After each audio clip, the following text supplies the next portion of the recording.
हाँ, तो बच्चों नमस्ते आप सभी को। आज हम लोग पढ़ेंगे कक्षा 12वीं हिंदी आरोह भाग 2 जो है, इसी पुस्तक के हम लोग वस्तुनिष्ठ प्रश्नों की श्रृंखला को अभी हमने प्रारंभ कर रखा है और उसी तारतम्य में आज हम लोग चलेंगे पाठ 13 फणीश्वरनाथ रेणु की ओर और इसी के जो वस्तुनिष्ठ प्रश्न हैं जिन्हें एमसीक्यू बोलते हैं, है ना? वैकल्पिक प्रश्न, उन पर चर्चा करेंगे। और मैं आपसे पहले बोलना चाहूँगा, एक बार निवेदन करना चाहूँगा कि एक बार इसको पूरा ही वीडियो देखें। आप अधूरा देखेंगे तो आपको कुछ भी समझ में नहीं आएगा। मैंने आपको हर बार बोला है कि आप हर पूर जो भी वीडियो है, आप पूरी देखेंगे तो बहुत आनंद आएगा, बहुत मज़ा आएगा। और यदि आपने बीच में इसको छोड़ दिया या आपने बीच-बीच में इसको आगे-पीछे करी वीडियो को, तो फिर कुछ भी समझ में नहीं आएगा। तो थोड़ा-सा आप लोग शांति से इसको एक-एक चीज़ को देखें। समझे तो आपकी बहुत अच्छी तैयारी होगी, क्योंकि मैं आपके सामने वही प्रश्न रख रहा हूँ जो कि परीक्षा की दृष्टि से महत्वपूर्ण है। आपको फालतू का एक भी प्रश्न इसमें नहीं मिलेगा। ठीक है? तो इसको प्रारंभ करते हैं। इससे पहले हर बार की तरह बोलना चाहूँगा कि चैनल पर आप नए हैं तो एक बार सब्सक्राइब ज़रूर करवा दें, इसको कर लें और बेल आइकन को दबा देंगे तो आपको विषय से संबंधित वीडियो मिलती रहेगी। और आपको कहीं भी हिंदी विषय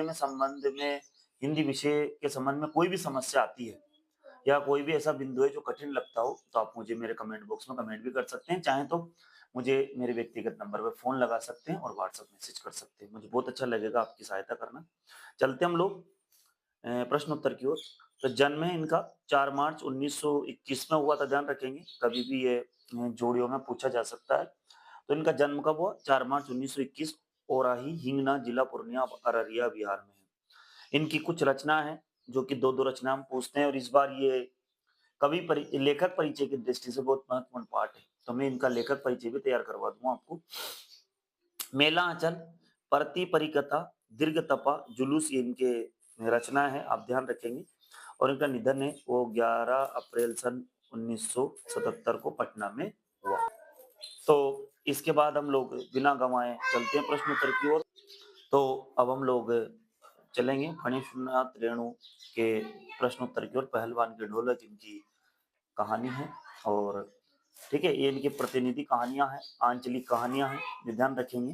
तो कभी पूछे कि कहानी है लेकिन कौन सी कहानी है? आंचलिक कहानी है ये, ठीक है, इस बात का ध्यान रखेंगे, ठीक है ना? ये आंचलिक कहानी। अब चलते हम लोग बिना समय गंवाए प्रश्न उत्तर की ओर। पहला है, पहलवान जो है चांद के पहलवान चांद के गुरु का नाम क्या था? जब पूरी कहानी पढ़ेंगे हम लोग तो इसका उत्तर है बादल सिंह। कौन है इसका उत्तर? इसमें है कि पहलवान जो है चांद जो थे उनके गुरु का नाम क्या था? बादल सिंह, है ना? और हम जिस व्यक्ति की बात करेंगे लुट्टन सिंह, अभी पढ़ेंगे हम उसके बारे में। तो उसके गुरु का नाम तो था, तो गुरु तो थे नहीं, वो अपनी ढोलक को अपना गुरु मानते थे, इस बात का भी हम लोग ध्यान रखेंगे। तो बीच-बीच में हम लोग चर्चाएँ भी करते रहेंगे ताकि आपकी और भी जो प्रश्न है और भी बातें वो क्लियर होती है। प्रश्न नंबर दूसरा है, राजपुरोहित और मैनेजर लुट्टन का विरोध क्यों कर रहे थे? जो राजपुरोहित और मैनेजर जो लुट्टन का विरोध क्यों कर रहे थे? क्योंकि लुट्टन क्षत्रिय नहीं था। क्योंकि लुट्टन जो था वो क्षत्रिय नहीं था, इसीलिए उसका विरोध वो कर रहे थे। प्रश्न नंबर तीसरा है, लुट्टन कितनी आयु में, है ना, कितनी आयु में या कितने वर्ष की आयु में, कितनी आयु में अनाथ हो गया था, है ना? तो कितनी आयु में अनाथ हो गया था लुट्टन? तो 9 वर्ष की आयु में उसके माता-पिता खत्म हो गए थे। हालाँकि उसका उसका विवाह हो चुका था 9 वर्ष की आयु से पहले ही, और उसकी सास ने उसका पालन-पोषण किया और सास को लोग बाग बहुत परेशान करते थे और इसी का बदला लेने के लिए वो पहलवान बना। तो आगे बढ़ते हैं हम लोग। तो कितनी आयु में वो अनाथ हुआ था? 9 वर्ष की आयु में। जब अनाथ हो गया तो लुट्टन का पालन-पोषण किसने किया? जब अनाथ हुआ तो फिर उसके लुट्टन का पालन-पोषण किसने किया? तो उसकी सास ने किया। उसकी जो सासू माँ थी, उन्होंने उसका पालन-पोषण किया। प्रश्न नंबर 5वां है, गाँव में कौन से रोग फैले हुए थे? गाँव में कौन-सा रोग फैला था? जब गाँव में रोग फैले, बीमारियाँ फैली तो रोग के नाम क्या थे? तो मलेरिया और हैजा। ये 2 रोग जो है गाँव में फैले। एक तो मलेरिया और दूसरा हैजा जो है वो गाँव में फैला। प्रश्न नंबर 6 है बच्चों, ढोलक की आवाज गांव में क्या भर करती थी? ढोलक की आवाज जो है वो गांव में क्या करती थी या क्या भरती थी? हम लोग ये समझ सकते हैं। तो ढोलक जब बजती थी, क्योंकि ढोलक ही पहलवान लुट्टन सिंह, ये लुट्टन है ना, इसकी गुरु थी, ध्यान रखें कभी प्रश्न पूछे लुट्टन का गुरु कौन थी? तो ढोलक। तो वो क्या करती थी? संजीवनी शक्ति का काम करती थी। जब चारों तरफ बीमारियां फैल रही थी, लोग मर रहे थे, तो पूरी रात ढोलक जो है बजने के कारण, जब ढोलक बजती थी तो लोगों में संजीवनी शक्ति का मतलब उसमें संजीवनी शक्ति आती थी लोगों के अंदर, या संजीवनी शक्ति का वो काम करती थी। संजीवनी शक्ति है ना। प्रश्न नंबर 7वां है, परिवार में लुट्टन क्या करता था? है ना? बचपन में लुट्टन क्या करता था? है ना? ध्यान रखेंगे कि बचपन में लुट्टन क्या करता था? बचपन में लुट्टन गायें चराता था। क्या करता था वो? गायें चराने का काम करता था। ध्यान रखेंगे अपन लोग, बचपन में लुट्टन क्या करता था? गायें चराने का काम करता था, गायें चराता था। प्रश्न नंबर 8वां है ना? लुट्टन ने किस पहलवान को हराया? ध्यान रखेंगे, लुट्टन ने किस पहलवान को हरा करके फिर वो एक राज पहलवान का उसने पद हासिल किया? तो उसने चांद सिंह को हराया, है ना? चांद सिंह को हराया। और पहलवान चांद सिंह के गुरु का नाम हमने ऊपर ही देख लिया था। कभी पूछे एक पहलवान चांद सिंह के गुरु का नाम बादल सिंह था, इस बात का ध्यान रखेंगे। और ये पंजाब के थे। चांद सिंह कहाँ का था?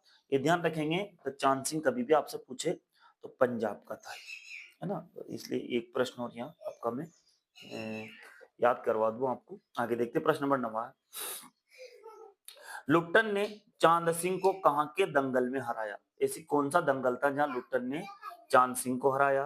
तो लुट्टन ने श्यामनगर के दंगल में चांद सिंह को हराया। इसके बाद फिर प्रश्न नंबर 13वां है, लुट्टन ने किसकी प्रेरणा से कुश्ती में विजय प्राप्त की? तो कौन प्रेरणा देता था उसको? उसका कोई गुरु तो था ही नहीं, तो उसको कौन प्रेरणा देता था? तो वो ढोलक की प्रेरणा से, क्योंकि ढोलक ही उसके गुरु थे और ढोलक की प्रेरणा से उसने कुश्ती में विजय प्राप्त की। ठीक है। प्रश्न नंबर 14, राजा साहब का नाम क्या था? जब इसमें पूरी कहानी हम पढ़ते थे, इसमें राजा साहब कौन थे? श्यामानंद जी। राजा साहब का नाम क्या था? श्यामानंद जी। ठीक है। इसके बाद फिर प्रश्न नंबर 15 है, लुट्टन को किसका आश्रय प्राप्त हो गया? अब एक जब लुट्टन ने सभी पहलवानों को पछाड़ दिया और वो अजय हो गया, मतलब इतना अजय हो गया कि उसको कोई पराजित करने की क्षमता नहीं रख रहा था, तो ऐसी स्थिति में किसका आश्रय प्राप्त हुआ? तो राजा साहब का उसे आश्रय प्राप्त हो गया। इसके बाद प्रश्न नंबर 16, लुट्टन के कितने पुत्र थे? तो लुट्टन के 2 पुत्र थे, है ना? और 2 ही पुत्र पहलवान थे। ठीक है। हालांकि कहानी में उनके नाम की चर्चा नहीं हुई, तो 2 पुत्र है संख्या में। प्रश्न नंबर 17 है, लुट्टन अपने दोनों हाथों को दोनों ओर कितनी डिग्री की दूरी पर फैलाकर चलने लगा? लुट्टन जो है अपने दोनों हाथों को दोनों ओर कितनी डिग्री की दूरी पर फैलाकर चलता था जब वो पहलवान था, जब वो चलता था?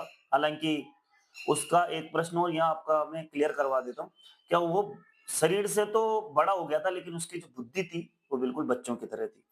तो वो 45 डिग्री के कोण पर उसको 45 डिग्री के कोण पर या 45 डिग्री पर वो अपने हाथों को फैला करके चलता था।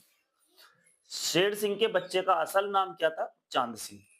शेर सिंह के बच्चे का असल नाम क्या था? चांद सिंह था, है ना? है ना? शेर सिंह के बच्चे का असल नाम क्या था? है ना?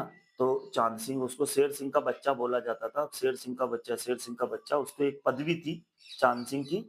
हालांकि वो शेर का बच्चा नहीं था, लेकिन उसकी पदवी थी, क्योंकि वो शेर की तरह पहलवानी करता था, तो उसका असल नाम था चांद सिंह।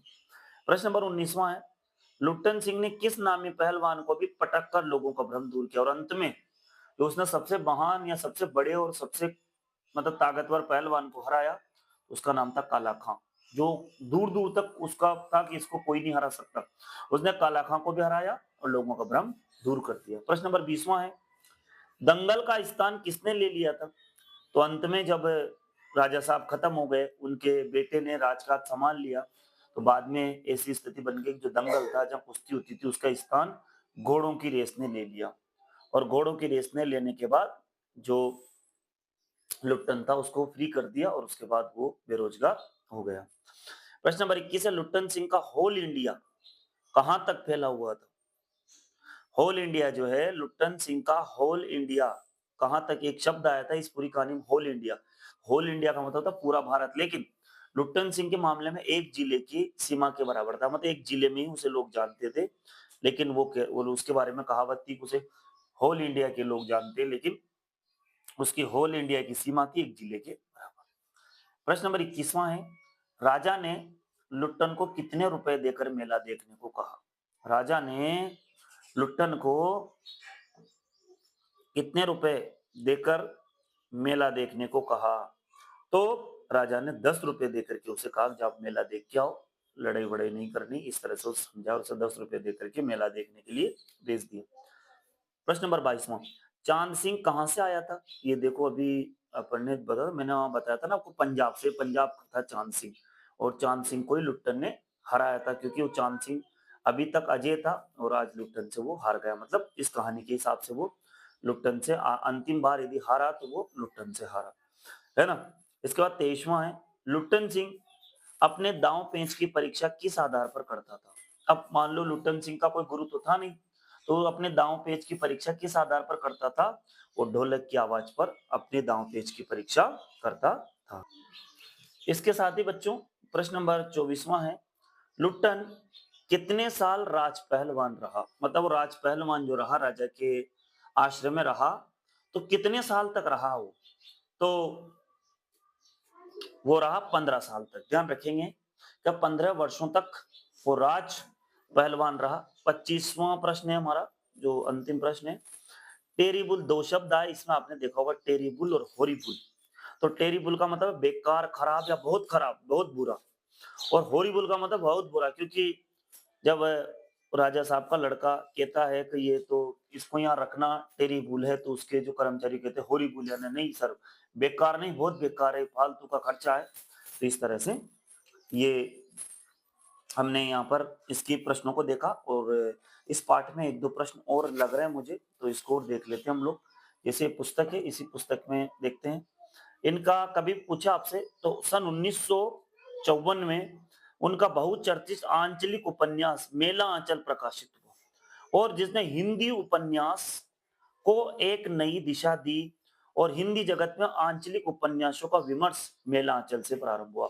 तो आपसे ये पूछे प्रश्न परीक्षा में, बहुत महत्वपूर्ण प्रश्न है कि हिंदी साहित्य का प्रथम आंचलिक उपन्यास, तो फिर वो मेला आंचल है। यदि पहला उपन्यास है, तो पहला उपन्यास तो परीक्षा गुरु है ना, हिंदी साहित्य का। ये मैं आपको समझा दूंगा, एक वीडियो मैंने बना दिया आपके लिए पहले से ही, तो कौन सी पहली कहानी कौन सी है, पहला उपन्यास कौन सा, पहला नाटक कौन सा हिंदी का। लेकिन सबसे पहला उपन्यास तो कौन सा, परीक्षा गुरु है, जैसे लाला श्रीनिवास दास ने लिखा है। लेकिन मेला आंचल जो है वो हिंदी का पहला आंचलिक उपन्यास है, ध्यान रखेंगे आप लोग इस बात को, ठीक है। तो ये बहुत महत्वपूर्ण प्रश्न है। और इसके बाद फिर ये यहाँ पर थोड़ा सा इनके बारे में पूरी कहानी का यहाँ सार दिया है, तो प्रतिनिधि कहानियों में से है ये, है ना। और इसके अलावा ये, ठीक है, यहाँ पर पुरानी पोल व्यवस्था और नई व्यवस्था के बारे में बताया है यहाँ पर। इन विशेषताओं के साथ रेणु की एक कहानी व्यवस्था के बदलते, ये कहानी जो है बदलने के साथ साथ लोक कला और इसके कलाकार के अप्रासंगिक हो जाने की, समय समय पर किस तरह से कलाकार जो है, हमारे भारतीय कलाकार है, उनको समाप्त किया जा रहा है, मतलब उनकी कलाओं को, और उसकी जगह पाश्चात्य संस्कृति, जैसे वो पहलवान था और पहलवान की जगह घोड़ों की रेस ने स्थान ले लिया, तो कैसे हमारा जो पारंपरिक जो कलाएं थी वो समाप्त हो रही है, वो इस कहानी में बताया गया था। ये भी बात ध्यान रखेंगे हम लोग। और पाश्चात्य संस्कृति जो हमारी कलाओं पर हावी हो रही है, और ये इस तरह से, और इसके बाद अंत में उन कलाकारों की स्थिति ऐसी हो जाती है बेचारों की, आसन आसन से उठाकर उन्हें पेट भरने के लिए भी हाई तोपा करनी पड़ती है, क्योंकि जो पाश्चात्य संस्कृति, आपने देखा होगा पहले हमारे गांव में बहुत सारे कठपुतली वाले, खेल खिलौने वाले बहुत सारे लोग आते थे। लेकिन धीरे धीरे जो पाश्चात्य संस्कृति है, ये ना हमारे जो पारंपरिक खेल है वो भी खत्म होते गए, और धीरे धीरे बाहर से जो पाश्चात्य संस्कृति वाले खेल आए, तो इससे हमारे स्वास्थ्य पर भी अंतर पड़ा और हमारी संस्कृति पर भी अंतर पड़ा। तो इस तरह से ये पाठ है, तो मैं आशा करता हूँ कि आपको बहुत अच्छा समझ में आया होगा। इसके अलावा भी इसमें से आपको ऐसा लगता है कोई सी विषय वस्तु है, कोई सा बिंदु छूटा हो, तो आप मुझे कमेंट बॉक्स में जरूर कमेंट करें, तो उसको भी हम लोग इसमें शामिल करेंगे।